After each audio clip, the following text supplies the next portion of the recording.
Chesterton House, which is a Center for Christian Studies here at Cornell and also an affiliate member of Cornell United Religious Work. The Beimfohr-Neuss Lecture is designed to address questions related to faith and public life. Past lecturers have included experts in literature, music, history, sociology, and this evening, for the second time, we welcome a medical doctor. The Beimfohr-Neuss Lecture is made possible by Carl and Elaine Neuss, as well as Al and Linda Beimfohr. Carl was class of 1976 at Cornell, and the late Al Beimfohr was a member of the Cornell class of 1966. And we welcome the Beimfohrs and the Neusses and many others who are tuning in this evening around the country via live stream. One of the most perplexing questions for human persons is simply the question, what is a person? It's so perplexing that we usually ignore it. We go about our day eating and sleeping, buying and selling, doing rocket science or brain surgery, and we can do all of these things without necessarily having a clear conception of exactly who we are. Even psychiatry, aimed as it is at the healing of human persons, is often so technical and narrowly focused on problem solving and symptom reduction that a robust notion of personhood is not a prerequisite of professional practice. That's not necessarily all bad. Much good can be accomplished through practical means without first having to untangle ontology. Still, if only because we remain heavily influenced by the concepts and metaphors we live by, we do well to return to the question, who are we? Ancient philosophers, from Aristotle to Augustine to Aquinas, have offered their own answers to these questions. Some scientists have suggested that human persons are essentially thinking machines. Others still react to this tendency in science toward reductionism and reassert human agency, creativity, and freedom. A character in a G.K. Chesterton story, for example, refers to this notion of a thinking machine as a brainless phrase of modern fatalism. In a stimulating essay entitled The New Renaissance, Chesterton argued that every Renaissance is essentially a matter of resourcement. That is, the new is generated by rediscovering and renewing the old. The Great Renaissance, he wrote, which has given its name to every other Renaissance, produced artists precisely because it proceeded from antiquaries. If Chesterton is right, and I usually think he is, then I am confident that there is nobody better to help us think about human personhood in light of both modern psychiatry and ancient philosophy than our guest, Dr. Warren Kinghorn. Dr. Kinghorn holds an MD from Harvard Medical School and is professor of psychiatry and behavioral sciences at Duke University. At the same time, he holds a doctorate of theology from Duke University and has a joint appointment at Duke Divinity School, where he is a professor of pastoral and moral theology, and where he is also the co-director of the Theology, Medicine, and Culture Initiative. His academic journal articles include titles such as Medical Education as Moral Formation, an Aristotelian account of medical professionalism, Augustine, Divine Agency and Therapeutic Change, and Presence of Mind, Thomistic Prudence, and Contemporary Mindfulness Practices. Dr. Kinghorn is now working on a book that, while drawing on the latest research in psychiatry, develops the ancient metaphor of wayfaring as an alternative to the machine for human personhood. Today, it's our privilege to hear a preview of that thesis. Please join me in welcoming Dr. Kinghorn.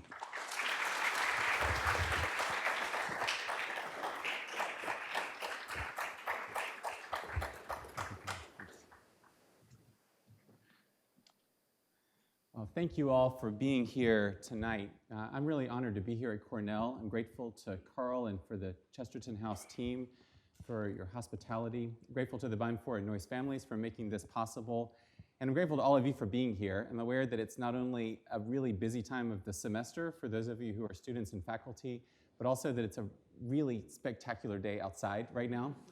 And if you all have anything other than really beautiful spring weather in Ithaca, that's news to me. And so I'll go back to Durham and think about how beautiful it was here while I was here. Really grateful to be here tonight. As I do bring greetings from Duke.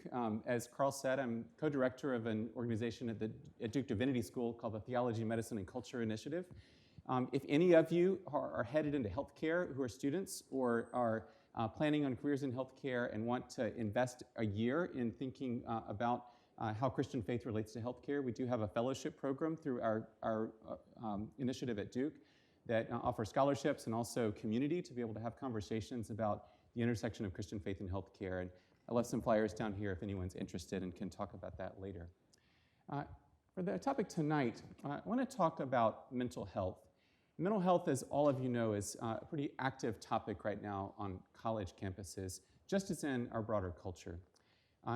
It's the case at Duke and also at places like Cornell that a lot of people are thinking about mental health and mental health challenges. I'll show a couple of slides that I'll discuss in more detail tomorrow night for those of you that can attend the Graduate Christian Fellowship meeting. But here's a couple of trends from a national survey that's done twice a year of college undergraduates and graduate students across the country called the National College Health Assessment. Tens of thousands of students twice a year complete this survey.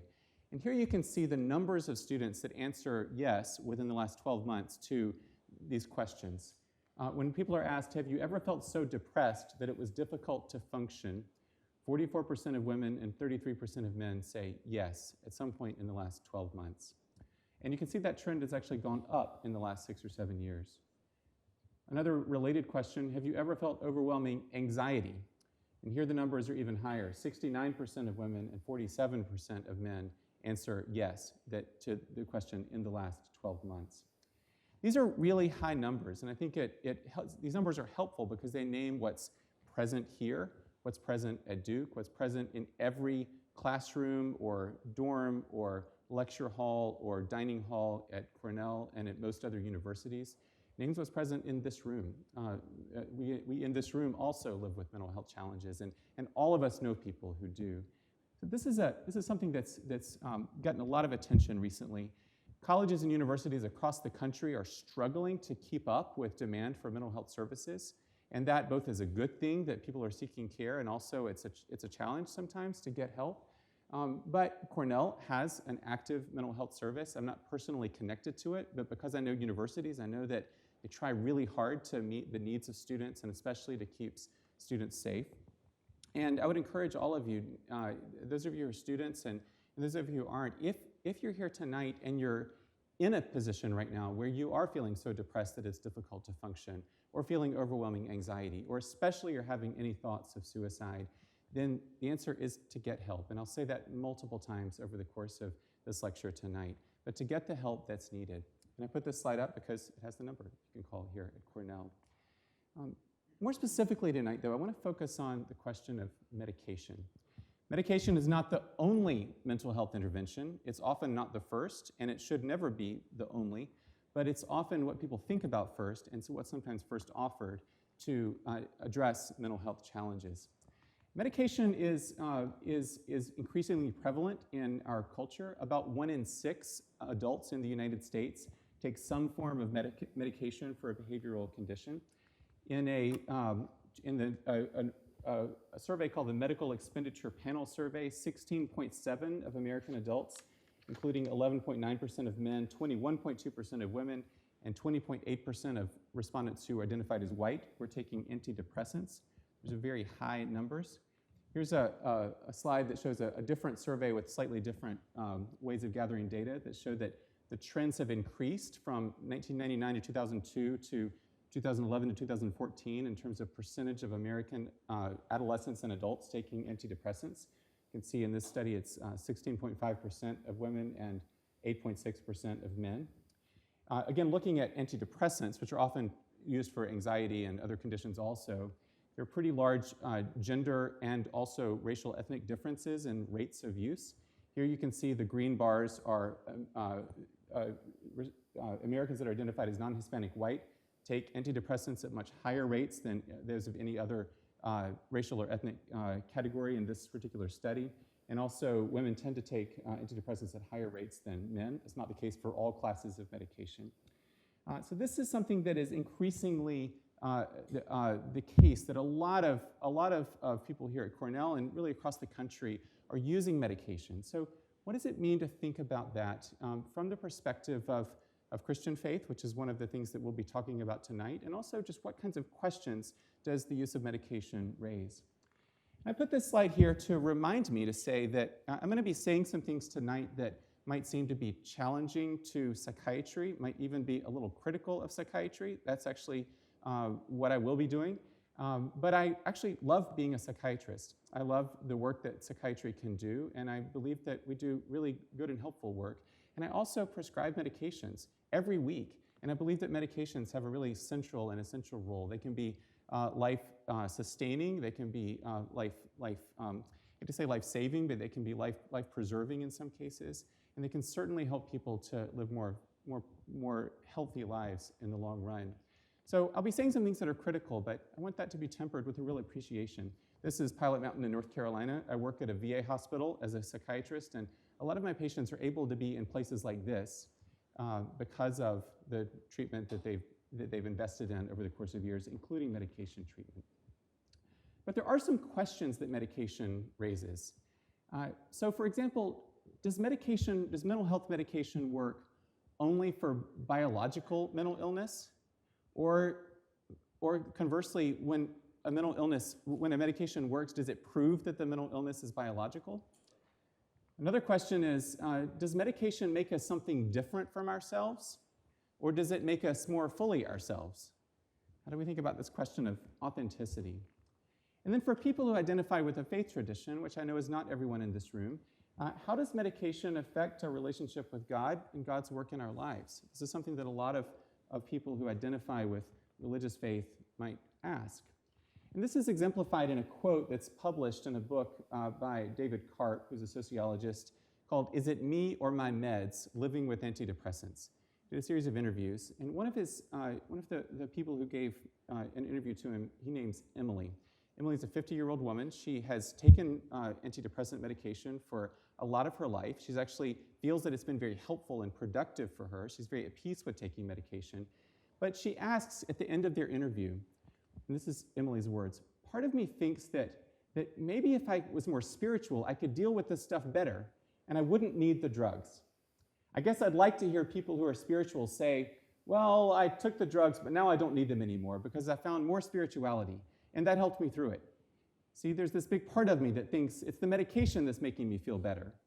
However, I also think that if I was spiritual, would I still need it? I don't know. I watch a news program where somebody lost a child and they're not even crying. They're so composed and they're saying, the Lord, is praying for me.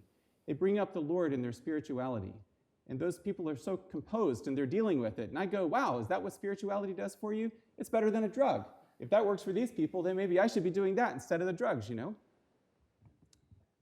there's a lot to unpack in Emily's quote there, and I want to honor it for its complexity.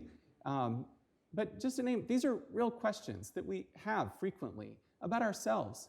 And how do we make sense of this? So tonight, having already kind of progressed some down this road, I want to kind of talk about where we're going to go for these next few minutes in this talk, and then have conversation. I want to first name 5 trends within modern psychiatry that I think contribute to confusion about medication's purposes and goals. And I'll offer them to you and see if you think that this does characterize at least some of modern mental health practice. I then want to turn to speaking from the perspective of Christian faith and to think what do Christians affirm about what it means to be human that might help us to make sense of the faithful use of medication. And then, in the end, turn to 4 steps toward a whole person approach to the use of medication. So that's where we're headed. First of all, 5 trends within modern psychiatry that contribute to confusion about medication. And the first I would offer is individualism, and maybe also internalism.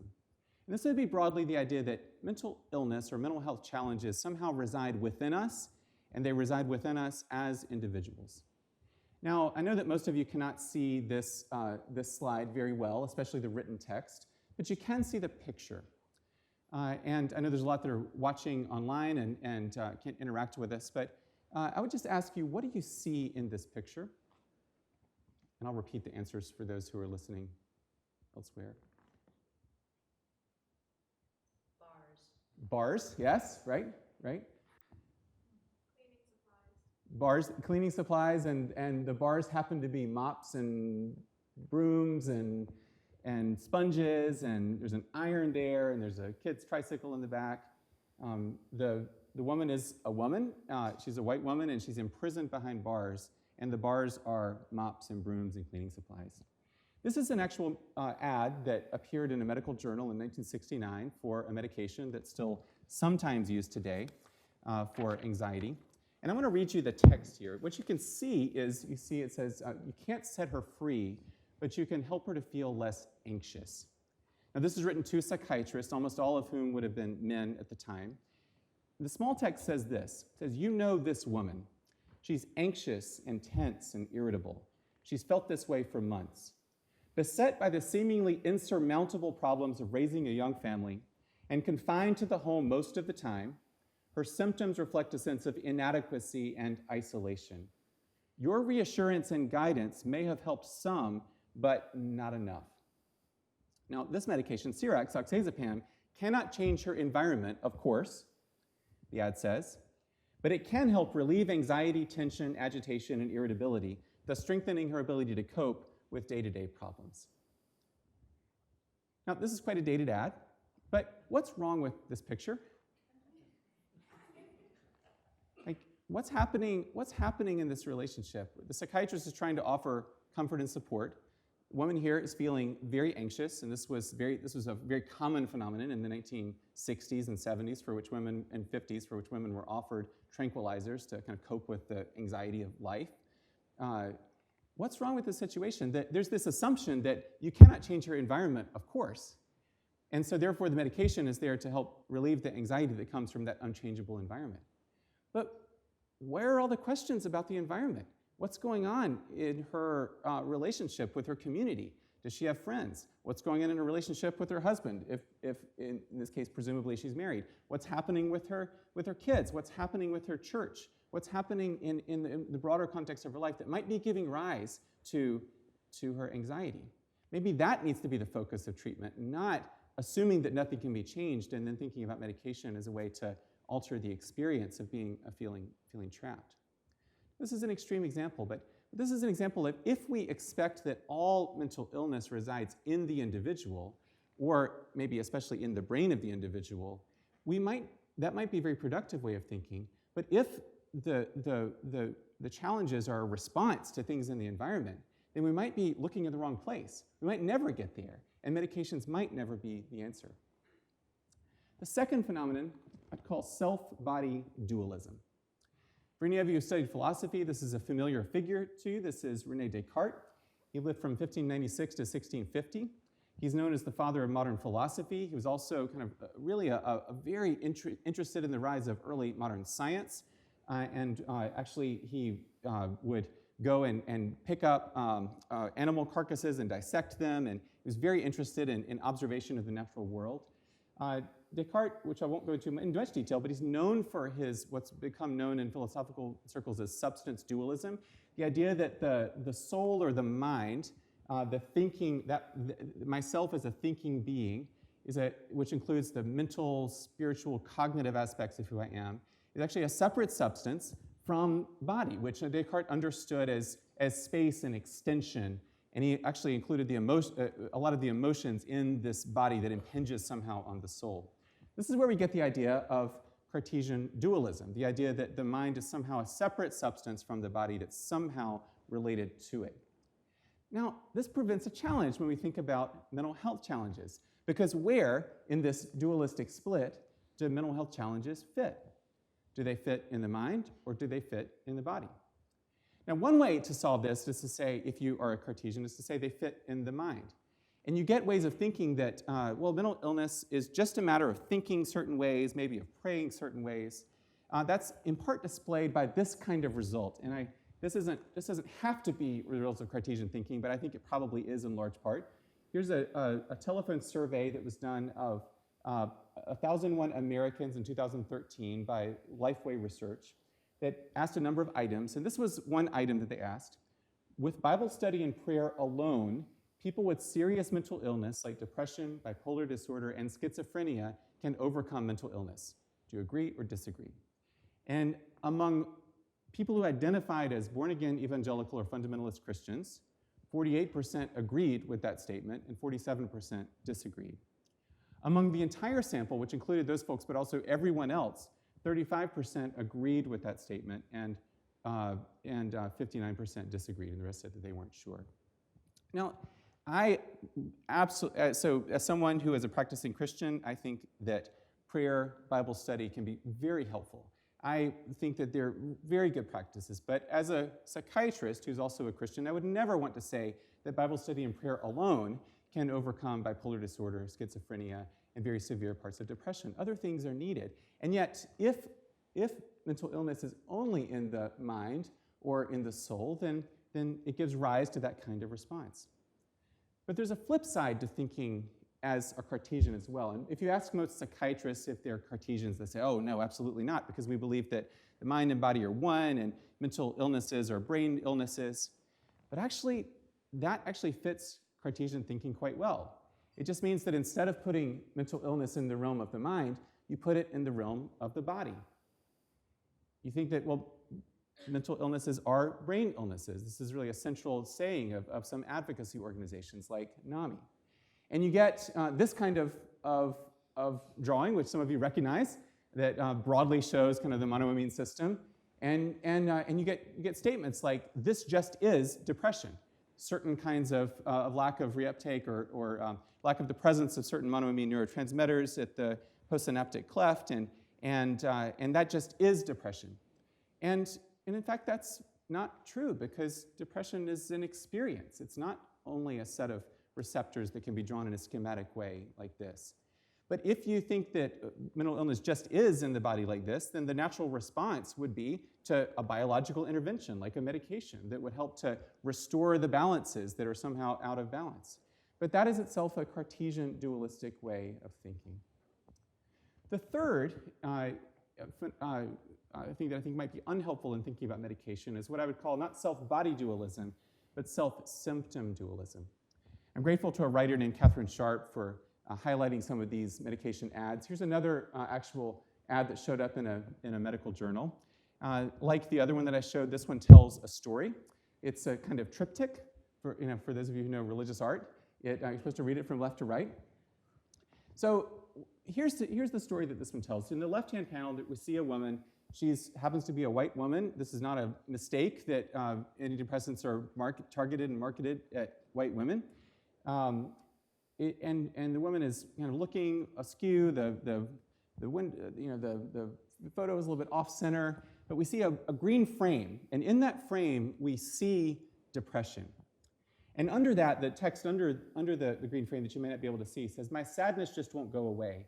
I don't have the energy to go out with friends. My constant worry is affecting my job." Now, none of these are great ways to feel, but they're also, taken alone, not uncommon ways to feel. And this ad, though, is saying to see in this experience depression. Having then seen depression, we can see the data, which there's some highly simplified presentations of the clinical trial data for this particular medication. And then after that, we're to see the difference. And there happens to be a difference from the left panel to the right panel. She's not alone anymore. She's surrounded by men. She's arm wrestling. I don't know what's going on with that, but we're supposed to see the difference. And of course, then to attribute the difference to this particular medication that she presumably has taken. Now, I use this medication, but this is something that is often prescribed. But the point here is not about this particular medication, but about the fact that to make sense of the use of medication here requires a certain way of seeing. It's to see experience as a set of symptoms that then the medication can then target. And here's a couple of other, these are the last drug ads that I'll show. These are older. This one says, is she just shy, or is it social anxiety disorder? Shyness, you might or might not want to prescribe a medication for, but if it's a diagnosis like social anxiety disorder, then, well, why not? It's a diagnosis. And here's another one that is for another antidepressant medication, still fighting monsters. Here, there's a very explicit sort of offloading, externalization of symptoms as monsters that are oppressing her. Again, these are both white women in these ads. And the point is that this medication can help to offload these monsters. This is a way of taking symptoms outside of ourselves. Now, this can be very helpful in obsessive-compulsive disorder, in people that are feeling really overwhelmed by experience. It can be helpful to make a distinction between me and the experience that is my symptoms. But what if we go through life always thinking of ourselves as somehow not what we feel or not what we think?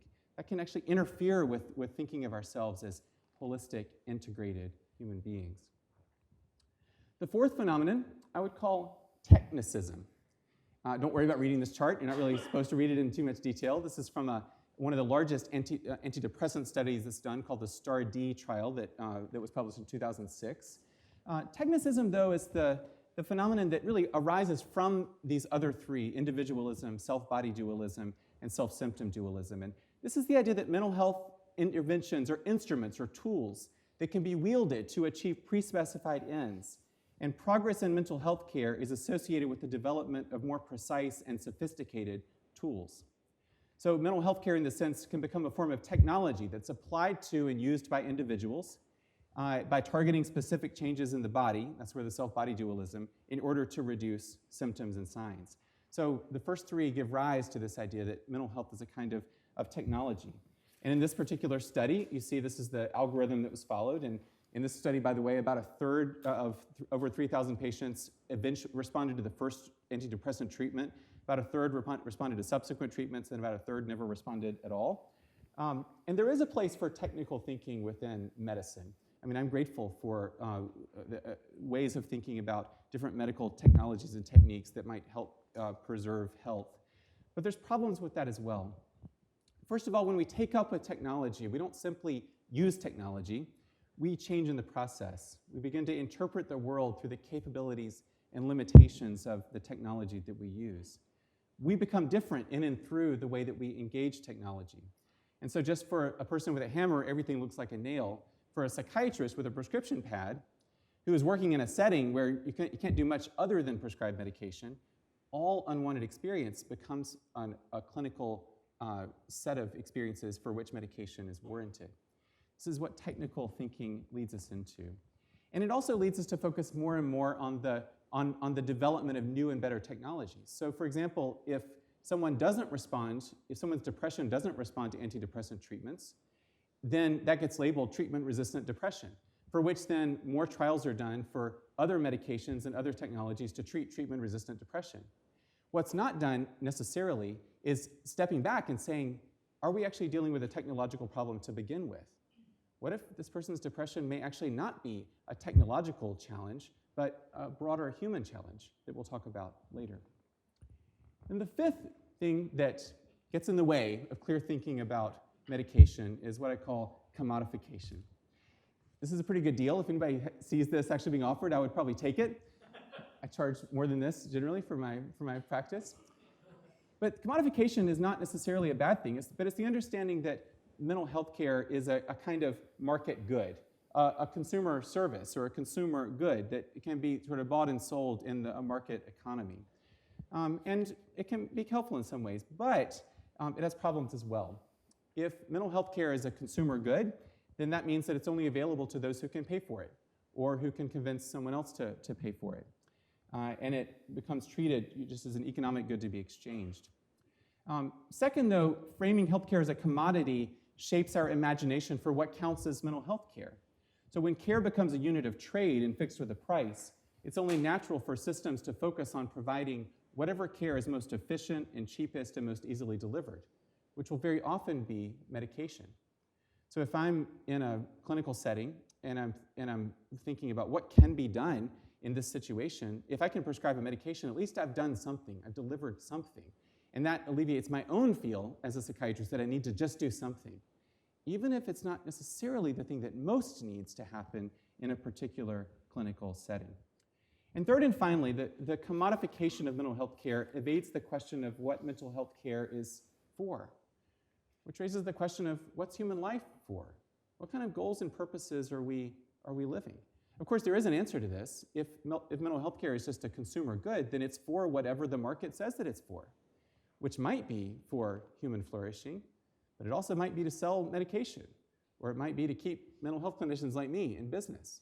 There might be lots of other things that mental health care might be for, unless we are very clear about what we mean when we engage with medication. So that finishes these 5 characteristics of psychiatry that I think might get in the way of thinking about medication. Now I want to turn to medication from the perspective of Christian thought, Christian practice. And I recognize not everyone in this room will share this, speaking out of my own tradition, but these are Christian affirmations about what it means to be human. The first is that we are deeply and fully loved by God. Christian faith affirms that the deepest truth of who we are is that God loves us. Catholic philosopher who I really love, Joseph Pieper, writes about love, and he's meditating on Genesis 1:31, that God saw all that he had made, and behold, it was very good. And he says, what does that mean? What's the nature of love? Love signifies something the same as approval. Not approval for what someone does or for everything, but approval that one exists. He says that the nature of love is to say, it's good that you exist. It's good that you're in this world. And I've come back to this quote over and over again, because this is the central truth that Christian faith offers. It's good that you exist. It's good that you're in this world. Second, that we are deeply and fully known by God. Psalm 139, one of the Psalms, tells us, Lord, you've searched me and known me. You know when I sit down and when I rise up. You discern my thoughts from far away. You search out my path and my lying down and are acquainted with all my ways. Even before a word is on my tongue, O Lord, you know it completely. You hem me in behind and before and lay your hand upon me. And as Christians, we affirm not just that God knows us abstractly, but that our lives are hidden with Christ in God, that we are brought into the life of Jesus and held there. These are the deepest truths about who we are as humans, that we are known and loved by God as God's good creatures. Third, we are living creatures of earth. We are bodies. We exist in relation to other bodies, exist in relation to the soil and to the land, exist in relationship to the communities of which we're a part, but we are bodies. And so there's nothing surprising in anything related to Christian faith that mental health challenges might show up in the body and in the brain. It's just a basic truth that we are creatures of earth that are formed from the dust. And we're creatures of earth who grow and who love and who find ourselves in relationship. Even before we are born as human beings, we are in relationship with our mothers and then very shortly afterward with others also. Babies are born seeking relationship, are drawn into relationship. Relationship is central for the development of our bodies and our brains. It's certainly important for the development of what we understand as ourselves, of our ability to interact in the world. It's in the context of our relationships that we gain ourselves, that we learn who we are. So we're not just bodies. We're not just creatures of earth, but we're creatures of earth who love and who grow and who find ourselves in relationship. And in a psychiatric sense, you would call this that we are biosocial creatures. We're not just biological, but we're bodies interacting with other bodies who always find ourselves in the world of relationship. And so everything about our experience relates to our bodies, but it also relates to the relationships in which we're formed. Fourth, we are wayfarers. Throughout Christian scripture, but also throughout Christian history, you see this image of the human as a wayfarer, someone who's on a journey. Hebrews 12 talks about, let us run with perseverance the race that is set before us, looking to Jesus, the pioneer, the perfecter, the one who goes before us of our faith. This image of the wayfarer is really centrally important to me because it sets into frame how do we make sense of what we're called to do, of how we're called to act. And I've recognized that as a Christian in medicine, in healthcare, that I'm not called to fix machines, as you might see in a Cartesian way, but I'm called to attend those on a journey. I myself am on a journey, and I walk alongside others who are on a journey. And the key question always is what's needed right now for the journey? This is the key question for all of us. And with respect to mental health challenges, what's needed might be medication, but it also might be to get out of an abusive relationship, or it might be friendship, it might be a community, it might be stable access to food, it might be a job, it might be different choices on a college campus. There's lots of things that might be needed. And to think about what's needed right now for the journey is a way to center with the journey of the wayfarer in view. And fifth, we are called not to control, but to wonder. I like to be in control. Control is, to some extent, a good thing, to be able to have control over ourselves and over our lives. And yet control in Christian context is not an end in itself. We don't live to be in control all the time. We live to be lovers. And to be in control is sometimes a way of bracketing out our ability to be lovers of God and of God's good creatures. So always a question, whenever we're doing anything, whenever we're taking a job or when we're studying or other things, is in what way am I, and through this, am I being formed to be a deeper and better lover of God and of others and of the good creatures that God has made? That's what we're called into. And that calls us away from control, from our own self-preservation as the highest good, into a life of wonder, recognizing that God and the world are much greater and bigger than we could imagine. And we're called to live more fully and greater in love. So how does this lead us toward a whole person approach to the use of mental health medication? I'd offer here, it starts with thinking about how do we see mental health challenges. A lot in modern psychiatry, and I would just submit this to you, it says that mental health problems are clusters of symptoms limited to individuals caused by dysfunction in the body or maybe in the mind that then need technological control or modification. This is how a lot of modern mental health care is framed. Christian faith would see it a little differently, to see that mental health challenges are challenges faced by wayfarers, embodied, relational, loved creatures of earth who are on a journey to God. It requires a different way of seeing, a different way of acting, and different kinds of questions that are asked. 3 ways that we can begin to think in this way with relationship to mental health problems, and I'll bring it back to medication. One is to think about moving from individualism to relationship. There's a very interesting book that was put up by a journalist this last year. Johann Hari writes a book called Lost Connections that's been on the New York Times bestseller list. He caricatures psychiatry in a way that I don't like. He writes of going to he lives with depression and went to a very biologically oriented psychiatrist, and I think that it's a caricature of psychiatry. But he has a really beautiful way of organizing his book, and he says, what if we think about depression and anxiety as, at least in part, a result of lost connections, of disconnection? And he has different chapters where he talks about disconnection from meaningful work, disconnection from other people, especially loneliness, disconnection from meaningful values, disconnection from childhood trauma, disconnection from status and respect, disconnection from the natural world, disconnection from a hopeful or secure future. He tells the story of researchers that have found connections to depression and anxiety, of all these forms of disconnection. What if we begin to think about healing as a form of reconnecting in all those ways to others, to ourselves, to our future, to our past, to the world around us? Second, we can move from dualism to union. Christian faith affirms not that we are souls who happen to inhabit bodies, but that we are embodied souls, ensouled bodies on a journey to God. We are living bodies who are drawn to God by desire, who are drawn by God by election and redemption and grace participation. We are bodies who are on a way, and this allows us then to ask the question, what's needed? And finally, we are asked to move from fixing to attending. If this is the central way that we think about mental health problems as molecules that are somehow disordered, the natural metaphor that we use is that of the machine that needs to be fixed. But if we keep the journey of the wayfarer in view, we can ask, what's needed right now for the journey?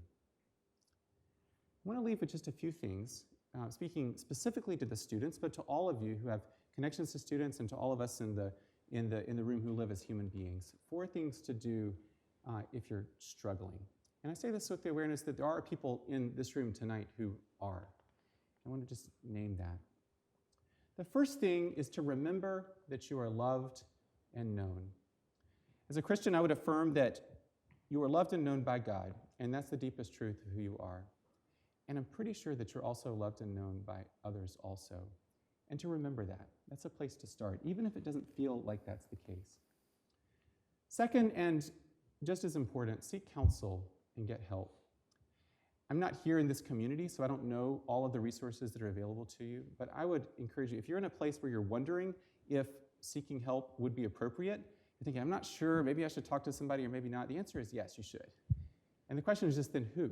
And maybe if you don't know who, ask somebody who would know. That might involve going to Cornell Health. It might involve going to a pastor. It might involve going to a trusted friend. Depending on what's happening, it might involve a number of different things. But don't keep things alone, because we don't heal alone. We heal together in relationship. The third is to refuse effortless perfection. I come from Duke. This is a term, I don't know if this is ever a term that's used here, but this is a term that got currency at Duke about 10 years ago when an undergraduate woman wrote an op-ed in the student newspaper that talked about this phenomenon among Duke undergraduate women that she called effortless perfection. It's basically the idea that women at Duke needed to always be dressed and looking sharp and looking kind of fit and looking and on top of things, but not to look like she had to try very hard to do it. It just kind of came naturally, like just sort of happened to be. And she described this as being absolutely exhausting, this phenomenon of effortless perfection. This is something that is still the case at Duke, that is still the case not just among undergraduate women, but among graduate students and among men and among faculty. And it has to do at the bottom with shame. What if we are not seen to be performing well? What if we don't always look sharp? What if actually it looks like we're struggling and not doing well, and no matter how hard we're working, things aren't seen to be working? How are people going to judge us then? But until we can refuse that as a way of being, we're not going to be able to have the space and capacity to feel what it means to be known and what it means to be loved. And there's a couple of ways in which effortless perfection can affect the way that we think about medication. So one way would be to think, I just can do it all myself. I don't need medication. I'm just going to be, just doing, like 3 different majors and, 7 term papers in a week and playing, intramural sports, and it's all good. And I wouldn't be weak enough to need medication. That's a form of effortless perfection. And another way that I could apply to medication is if we think like I'm so stressed out, I have to do all of these things in order to appear a certain way, so I need a medication just so I can keep things up and keep going. Then that can be another way that effortless perfection can show up. But the problem here is not medication, but it's our expectations for ourselves and our community's expectations of us. What kind of community do we live in? And fourth, as much as you're able, keep the journey in view. I use the metaphor a lot with my patients of starting line and finish line when we talk about medications. And I say, medications will almost never get you to the finish line of where you want to be. Happy in life, relationships are going well, really content with everything. Medications are just not that strong. They don't work that well. And even if they could, it's unclear whether we would want that. But what they can sometimes do is to get people to the starting line. We can begin to do the work of engaging in relationship, engaging in therapy, seeking help. And that's one way to think about a healthy use of medications. In the short run, if you're in a place of real crisis, especially if you're in any way thinking of suicide, and that is very much a present reality in every community, then I wouldn't spend too much time intellectually struggling over the question of medication. I would seek counsel and get help and do what those people that you trust to advise you are advising to do. And if that's medication, then I would take medication. I wouldn't let these questions keep you from getting help in a place of crisis. In the long run, though, there's a few questions that we can ask ourselves in the context of medication. One is, how does taking medication affect my relationships? Over the long run, how does medication affect my relationship with others? Am I able to be in certain forms of relationship? Does it help or does it get in the way? How does taking medication affect my relationship with myself and with my body? Do I see my body as an enemy to be somehow controlled, or do I see my body as a friend? Am I able to befriend my body?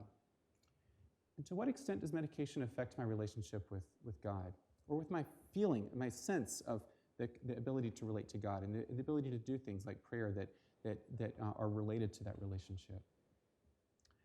Another question to ask is, how does medication affect my freedom to act rather than to be acted upon? I do study and think a lot about St. Thomas Aquinas, who was a medieval philosopher and theologian in the Christian tradition, and he talked about agency or action as being the principium, the seat of one's action, to allow one's lived action to arise from within oneself. And that required being formed it required a body that was working reasonably well, but it also required being formed in particular ways to know and to desire things that were healthy and whole and life-giving.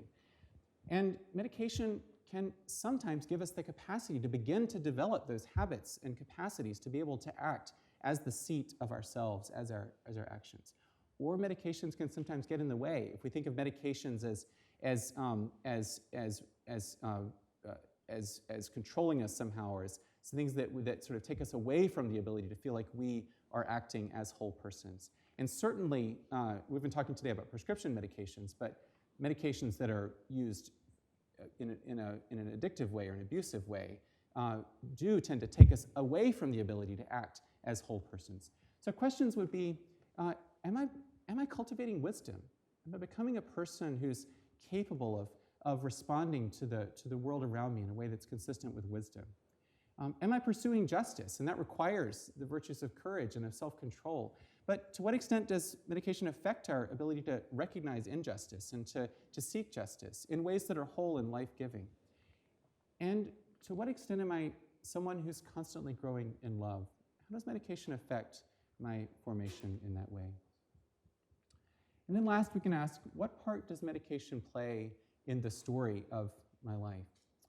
All of our lives have stories. I have a colleague at Duke who advises students to write a story of their life, to start with once upon a time, and every day, and then one day, and then ending with and ever since that day. This is the characteristic of all well-told stories. All of our lives have stories. Machines don't tend to have stories, but human beings do, because we're on a journey. So what role do medications play in our life stories? It's possible that medications could play a role in a story that actually disrupts the story of ourselves as moving toward health and wholeness. But it's also possible that medications can play a really beautiful role in a story of a life that is growing in love, growing in the assurance of the love of God, growing in relationship with others. And if that's the kind of frame in which we're thinking about the use of mental health medications, it's a pretty good place to start. Thank you all very much for being here tonight.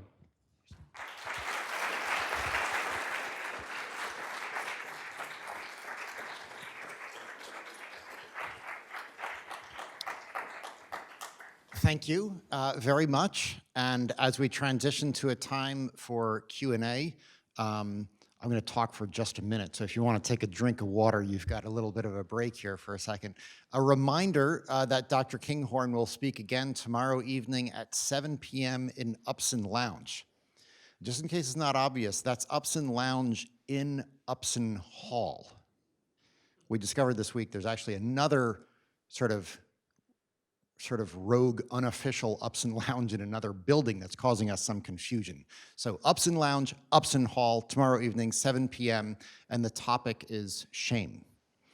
Okay, we're gonna take some time for questions. We do have 2 of these portable microphones that we are going to try to make easily available to you so that the folks who are listening in remotely can hear your brilliant, insightful, wonderful questions. Let me also say that I've learned from experience that I might as well just say up front that a good question tends to be concise. It tends to actually have a question mark at the end of it and leaves some space for the speaker to actually respond. Enough said? Okay, Great. Let's get some questions going. Who would like to ask the first question? We've got one right over here.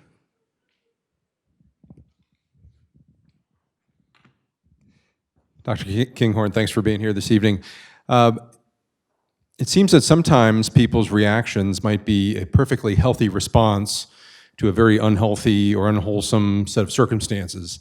How do you as a doctor go through the sorting out process to help separate what is a perfectly healthy individual dealing with circumstances from somebody who needs more intervention than that, or a different intervention? I think you're right that context is always really important. So for me, I can never make a decision about any clinical treatment without knowing context. So I ask people about what's stressful for them. I try to understand their lives. I ask a lot of questions about both past and present history. And I try to get to know them. And then in that context, then begin to make judgments myself as a clinician about is the response, is it consistent with human responses to really overwhelming stress and challenge, or is it not? And that's where you can begin to tease apart. Sometimes responses are disproportionate to the kinds of stress and challenge that people are going through.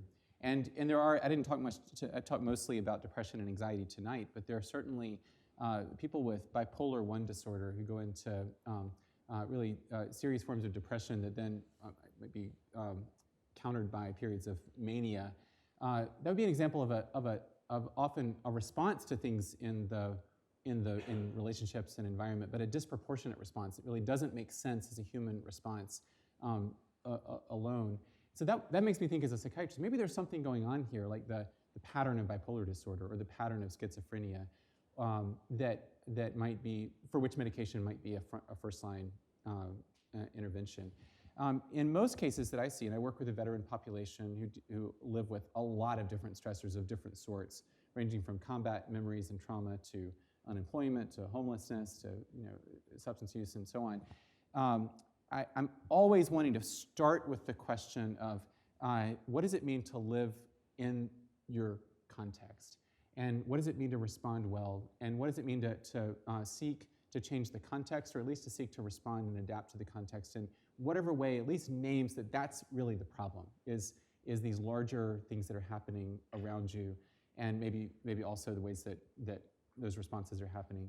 And I'll only then think about medication if medication is a way to get to the starting line of being able to address those kinds of challenges. I mean, in practice, it's complicated because patients will be sent to me who've already seen 10 other psychiatrists and they're on a list of medications, and I don't take people off immediately, but I try to keep in mind that it always needs to start with the question of context first, and then the question of medication in service of what kind of response might be helpful as a way to get started with adapting in healthy ways to the context.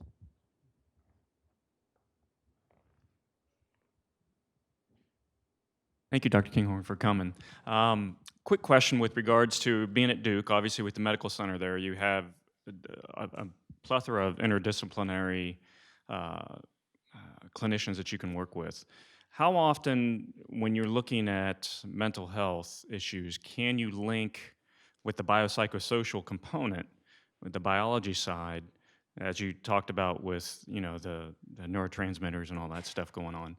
But when you think about a lot of research has been done with the microbiome now, and the connection of your gut not functioning properly affecting everything else. Does that come into play anymore with you, or starting to? It's a new area of research in which I'm not an expert. There's very little consensus about exactly how the microbiome affects mental health, but there's a lot of interest and thought that it probably does. And so I can't speak to it as an expert, but it is something that a lot of people are really, really interested in. And it makes sense that would be the case, but it's still really early in terms of especially clinical application. Hi, Dr. Kinghorn. I'm sorry. Thank you for your presentation. 2 questions.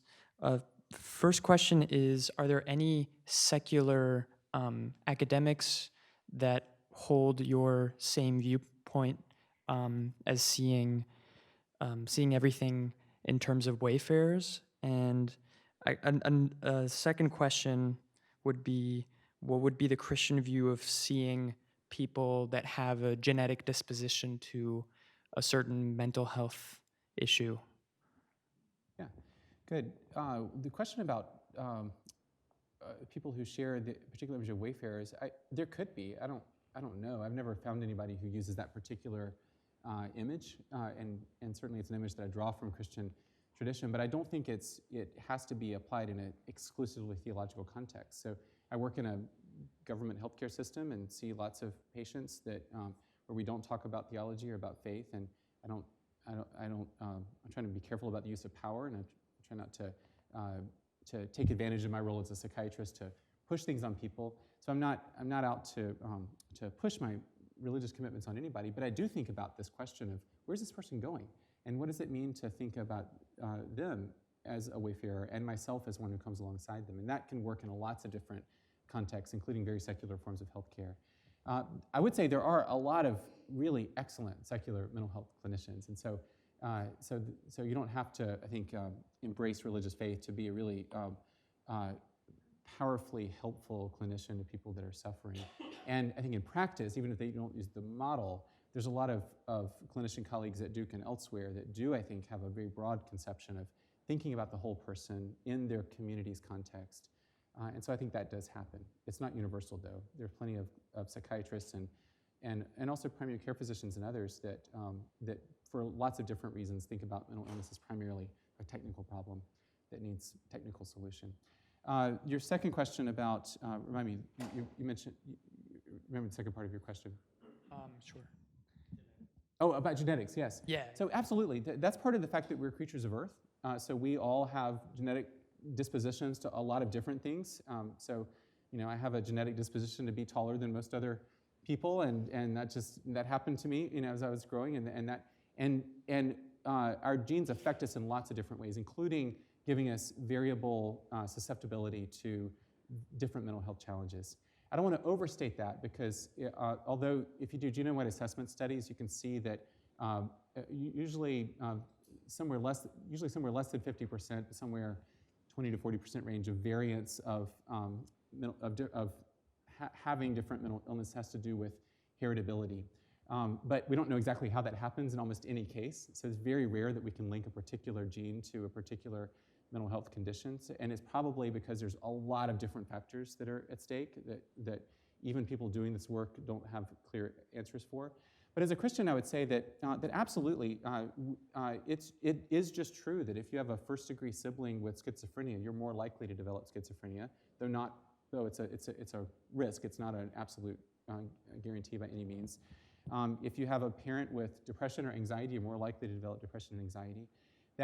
Those could be, to some extent, environmental factors, but they're not entirely. It's clear that there's a genetic inheritable component. And I would just say that that just is who we are. We're bodies that have different susceptibilities, but it doesn't mean that our experience is then exclusively to be referred to the composition of our bodies, because we're biosocial creatures. So we're bodies living in relationships, and so always our experience is always at the interface of relationships and our bodies. And so our bodies are part of that, but not the whole answer. So, and therefore medication might be part of the answer, but it's almost never going to be the whole answer, especially in common forms of mental health challenge like depression and anxiety. Yes, as a medical doctor as opposed to a psychologist or social worker, I'm surprised you never mentioned the role of diet and exercise in healing depression and anxiety. And as a Christian, you never mentioned empathy and altruism.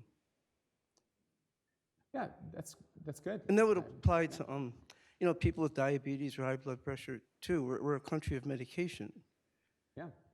Well, I'm glad you asked that question because I would add actually both of those. I'm not opposed to anything that you said. Diet and exercise are important to, I think, maintaining the health of our bodies, and what we put into our bodies certainly matters. And also with diet, it's not just what foods we put in, but also food is never just fuel, it's also relationship. So how we eat determines how we're in relationship often. And so food is always itself a kind of social phenomenon almost, and not just something that has to do with, am I drinking kombucha or whatever. But exercise absolutely is a way that, the exercise healthy exercise, there's certainly excessive exercise, but healthy exercise is a way that we can honor our bodies as good creatures of God. And certainly empathy and altruism. I'm not a huge fan of the word altruism, but empathy certainly is central to the idea of relationship, of seeking to be connected to others in love. And I think empathy is another way of naming that process. Thank you. So, in your graphs earlier, you showed that women tended to have more depression and anxiety in all of the graphs. And I was wondering, are there social causes behind that? And why are women seeming to have those feelings much more than men? Great question. Thank you for asking that. Probably I'd ask the women in the room about that question. But the answer is yes, absolutely. There are social causes. I don't have all the data about to what extent people have tried to tease apart social versus non-social causes, and that's really hard research to do. But certainly, and again, we can ask the women in the room to speak to this. But certainly, women are certainly expected to perform and to be present in relationship and to appear certain ways, that there's really intense social pressures. And that's part of why we think that women, these were not rates of depression and, you're right, I did show a slide on depression and anxiety, but also on rates of taking antidepressant medications, and both tend to be higher in women than in men.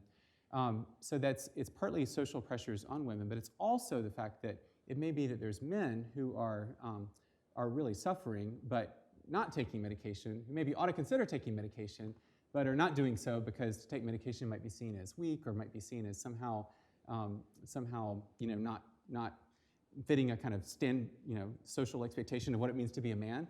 And that's kind of silly to think that because you're a man, you shouldn't take medication or you shouldn't be vulnerable. And so I think it's complicated on both sides. Okay, thank you. Hi, Dr. Kinghorn. I've got a question actually texted in and asked through me. So, but somebody's wondering if you are struggling with something that might be a mental health disease and you're not sure, but you want to know where to start. Where would you recommend starting to look and seek counsel, help, etc.? Pastors, counselors, therapists, psychiatrists, etc. I would start. That's a great question. So the question is, where do you start if you want to know about mental health conditions? I think if it's from the perspective of current struggle, I would start with seeking counsel of someone in your community whom you trust and who seems like a wise person who can help direct you to the right kinds of resources. I wouldn't go to the library and read every journal article on anxiety. I would first seek the counsel of someone else and ask who could be helpful in this situation, and let that person refer you to the right people. It might be clinicians, it might not be, but I think that, and a lot of pastors in my experience, if it's in a religious community context, have relationships with therapists and clinicians whom they trust, and also have some people they can call on, and so I would consider that, and also friends often. In a university setting, a lot of people have friends who are in therapy or who know therapists, maybe even certain therapists in the student health service who might be really, really good, and so I would reach out. So first of all, I'd go through people. In terms of general mental health resources, there are a lot of pretty good resources out there on certainly the larger websites from the NIH or from SAMHSA or from other government organizations will give reliable data. The challenge there is it's often framed only in the terms of the diagnoses that psychiatrists use. There's not the broader kinds of questions of what does it mean to think about whether these diagnoses are appropriate. So you'll get a lot of factual data, but it's often hard to put that into the context of a particular life. And I think rather than recommending other kinds of books, I would say start with somebody that you trust and go from there. So I was wondering if you could comment on any differences that maybe you or psychiatry could be evolving in thinking about the difference between some of these prescribed drugs and then like illegal drugs, especially now we have, sort of this hybrid marijuana going on right now, and thinking about this wayfaring situation, I figured very many wayfarers, marijuana is something they might be, interested in or whatever. I don't know. Yeah. But is there a change that's going on in the field, or? Yeah, that's a great question. Yeah, certainly there's a fuzzy boundary between prescribed drugs and drugs of abuse. So heroin is actually a trade name for a medication that was introduced into the pharmaceutical market and then later, was banned for good reasons. And same with several other drugs of abuse that are now used. And now there's drugs that have traditionally been considered drugs of abuse that are now making their way back into the medical world. So ketamine was just approved in a certain formulation by the FDA, I think last month for depression, and so this is coming, and certainly CBD and marijuana derivatives are big right now. That's a great question. In general, I would say that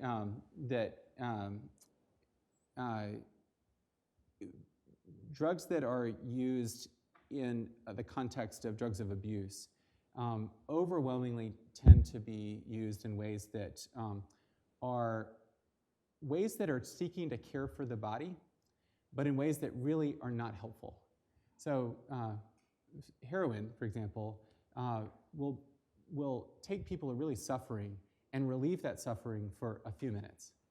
And then the suffering returns with a vengeance. And you get into this pattern of seeking and using, and over 70,000 people died last year in the United States of opiate overdose, like a huge football stadium full of people every year. And this is an example of trying to care for the body in a certain way, to get the body what it needs, but in a way that's deeply unhealthy and disordered. And certainly, my own position, my perspective on marijuana not being in a state where marijuana is legal, and certainly in the VA system it's not used. So I don't have any experience with its medical use, but I do have a good friend who's used to work at one of the primary hospitals in downtown Denver on the inpatient psychiatry unit, and saw lots of ways in which legally used marijuana could end up creating a lot of trouble, especially for people who had a tendency towards psychotic disorders. And so I'm very cautious about CBD in that industry. But I think more broadly, the Christian question is, what does it mean to care well for the body? And drugs of abuse are usually attempts to do that end up having deeply harmful repercussions. And so what does it mean to substitute that with appropriate ways to recognize what the body needs, to get the body what it needs? And I think that then extends into the questions about prescribed medications. What does it mean to care well for the body and to respect the body as a beloved creature of God, and to treat the body with the dignity that it deserves?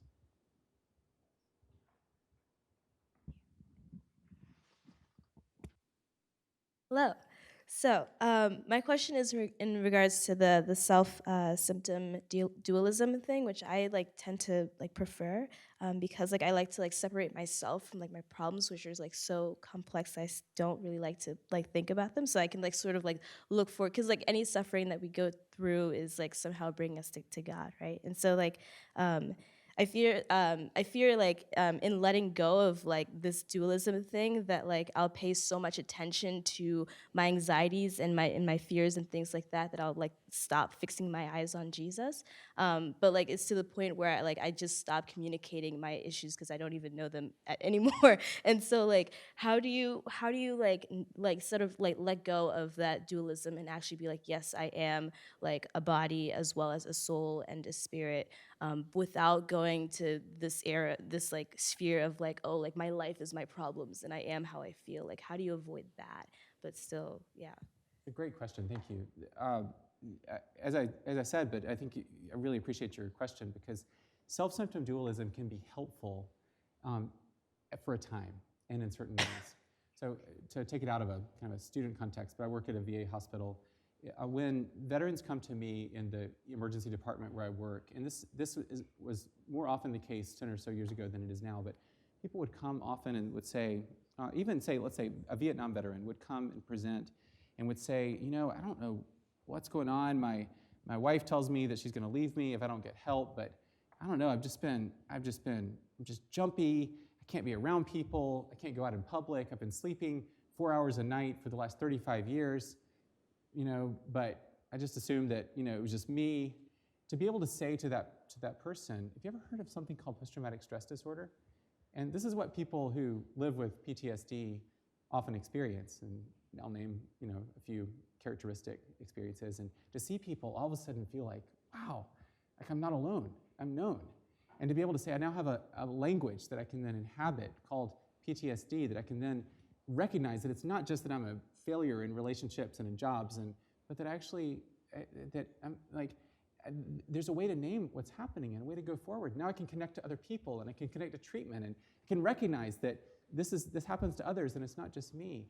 That's a really liberating kind of thing. And so that's an example where self-symptom dualism, being able to have a name for our experience and to separate ourselves from it and to say, I am not my illness, can be really helpful. The flip side of that is if it goes on indefinitely, like over the course of decades or a life. And so I'll have other veterans who might come and would say, my PTSD is worse and I need an increase in my dose of sertraline. And it's clear there's this like disconnection from the body and disconnection from lived experience. Like the emotion becomes this like thing outside that's always seen as an enemy that needs somehow to be blunted. And I don't say that to try to disparage anybody's experience, but that's a kind of that's an example of the self-symptom dualism going on for so long that we live as enemies to our bodies and we live as enemies to our experience. We can't ever allow it to sort of to form us as who we are. So the goal of self-symptom dualism, or you might call it externalization, can be really healthy for a time. It helps us to feel less overwhelmed and burdened by shame and by expectations of performance and to get help. But the goal then always needs to be moving toward befriending our body and befriending our experience and allowing it to become part of who we are. So then we can live as whole persons. Hi. So I was in a conversation about mental health with friends, and then I had a friend with OCD join in, and he believes it was his problem is purely neurological and that medication's the perfect solution. And he got very defensive when we talked about like there might be more to it than just medication. And I'm wondering how you would engage with someone who's defensive and like maybe triggered by outside perspectives like that.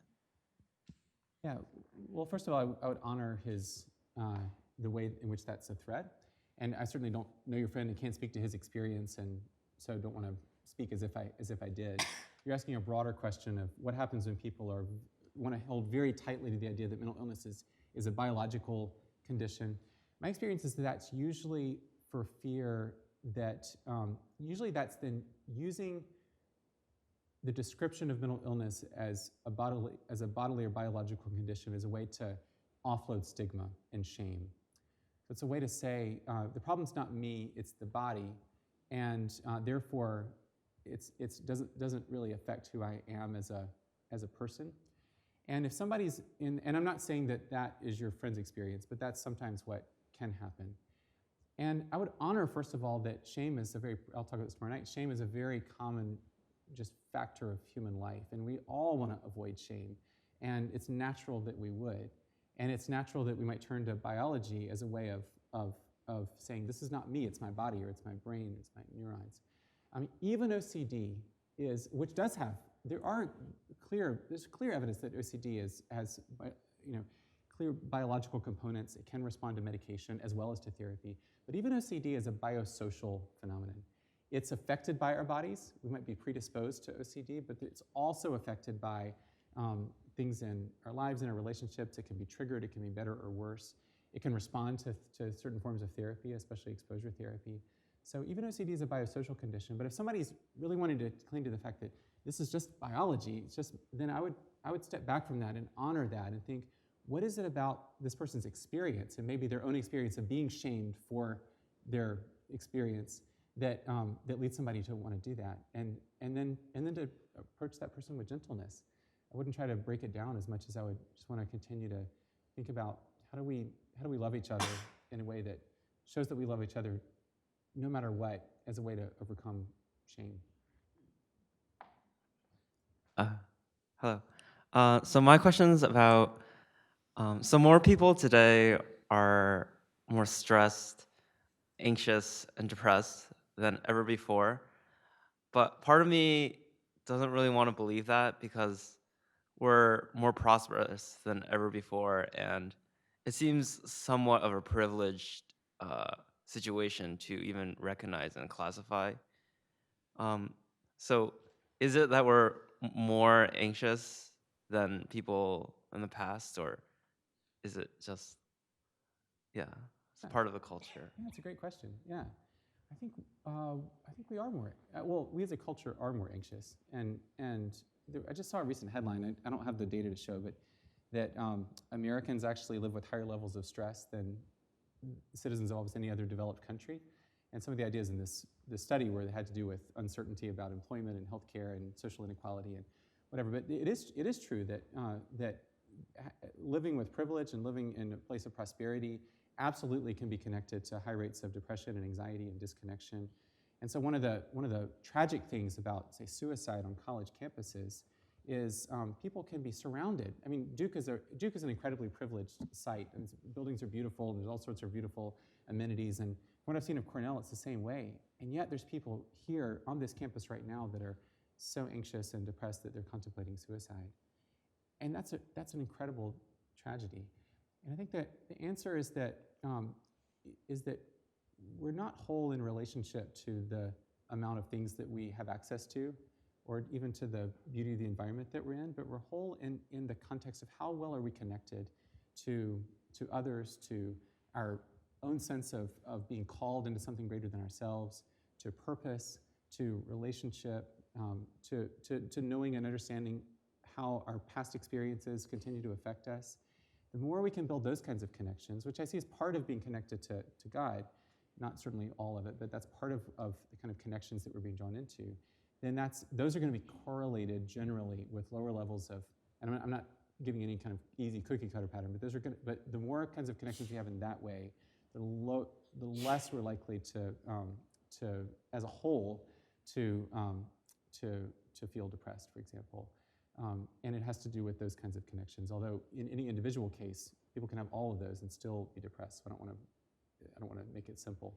And it's also true if you look at happiness in relationship to wealth, that people that don't have enough to keep their that people that live in societies that are characterized by social inequality and don't have the kinds of goods that are necessary for kind of sustenance of basic bodily needs are less happy. But then people who have just enough tend to be about as happy as people who have a lot. So happiness is not correlated with the abundance of our possessions, and that's pretty close to something that Jesus said, and that's just part of it.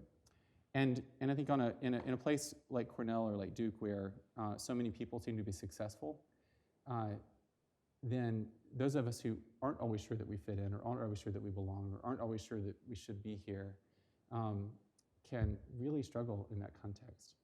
And a lot of us in the room are in that situation. I know what that means to feel like that.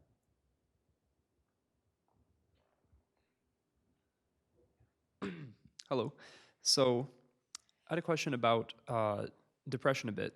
So I guess by the idea of, like your symptom self-dualism, where that's based on that, the idea that if you're going to make that into a holistic person, that when you feel realist, you feel good. But I'm wondering, what if you feel realist, like you feel like your most real self when you're actually not feeling good, or you feel sad and that's your real self and then everything else you do isn't real? And so I'm wondering, is it that our self is, like the sad self that we feel is real, is that a fake self that isn't our real self? Or is it that's, this is getting really philosophical, but. Yeah, right. Or is it that that's our real self that just needs to be treated differently and that we need to have a different relationship with it? Yeah, it's a great question. And I would say, first of all, that the idea that our real self is our happy self is a pretty Western American concept, but may not be actually true to human life. So I had a teacher in my training that said that the goal of psychotherapy is to move from unbearable pain to livable disappointment. I think that's lovely. And there's a lot of wisdom in that. And so our expectation that we'll be kind of at the peak of happiness is actually not, it's not what the Psalms display for those of us who read Scripture. I mean, there's a lot of the psalmist is saying, how long are you going to forget me? When, God, will you show up? And that's about as real as you can get.